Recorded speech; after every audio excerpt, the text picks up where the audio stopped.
Senator Bato de la Rosa na surpresang nagpakita kahapon at nananatili ngayon sa loob ng Senado. Sinalubong kasi ng mga taga-NBI at warrant of arrest mula sa ICC ang kanyang pagbabalik Senado. Balikan natin ang maaksyong tagpo kahapon sa Express Report ni Mean Los Baños.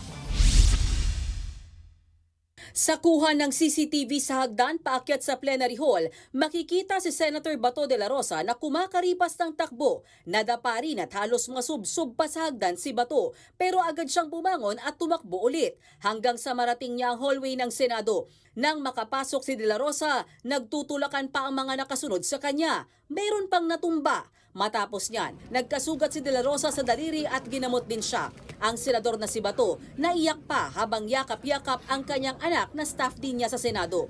Ayon kay Bato, mga tauhan ng NBI na kasama ni dating Senador Antonio Trillanes ang humabol sa kanya. He is part of the harassment, Unless Mr. he President. is part of the harassment. So Kasama niya. You gave me that Siya answer. ang nagawa sa Yes. NBI na harangin ako dito. So Bakit natin hayaan siya nandito siya? Katunayan, nasa Senado nga si Trillanes bitbit ang arrest warrant umano ng International Criminal Court laban kay Bato. Pero itinanggi niyang hinabol at hinaras niya si de la Rosa. Wala pa raw siya nung nangyari ang kumusyon. Wala ko doon. Kung nandito doon ako, di nagapos na yun. Saan ang sabi ng NBI pag dinampot dito, diretso na sa airport? Meron tayong batas kasi, Republic Act 9851. Nakalagay doon, the government authorities may surrender him. Hindi na natin papalabasin yan si Kung babalikan noong 2024, galing mismo sa bibig ni Bato na hinamon niya si Trillanes. Go ahead, make my day, Mr. Trillanes. Sabihan mo. Sige ka lang, ngak dyan ng ICC. Sige. Go ahead. Kahit sumama ka pa, mag-serve ng warrant. Sumama ka. Ikaw mismo magpusa sa akin. Yun, nagagalit dahil. Sabi ni Trillanes, tinutupad lang niya ang hamon ni Bato. personal request ni Bato na samahan ko yung mag-aaresto sa kanya. Kaya nandito ko.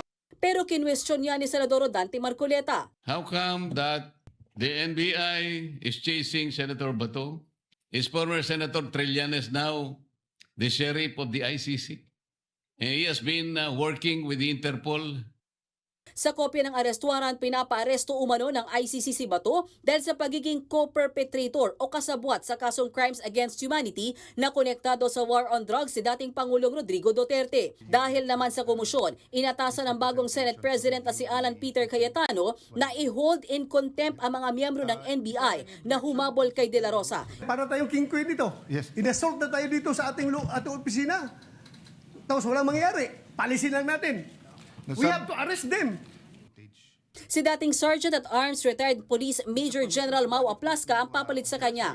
Ayon kay Senate President Cayetano, inamin ni Semonte na tumawag sa kanya ang NBI para i-coordinate umano ang pagsilbi ng arrest warrant kay Bato. Ipinakita rin umano ang naturang warrant kay Senator Tito Soto.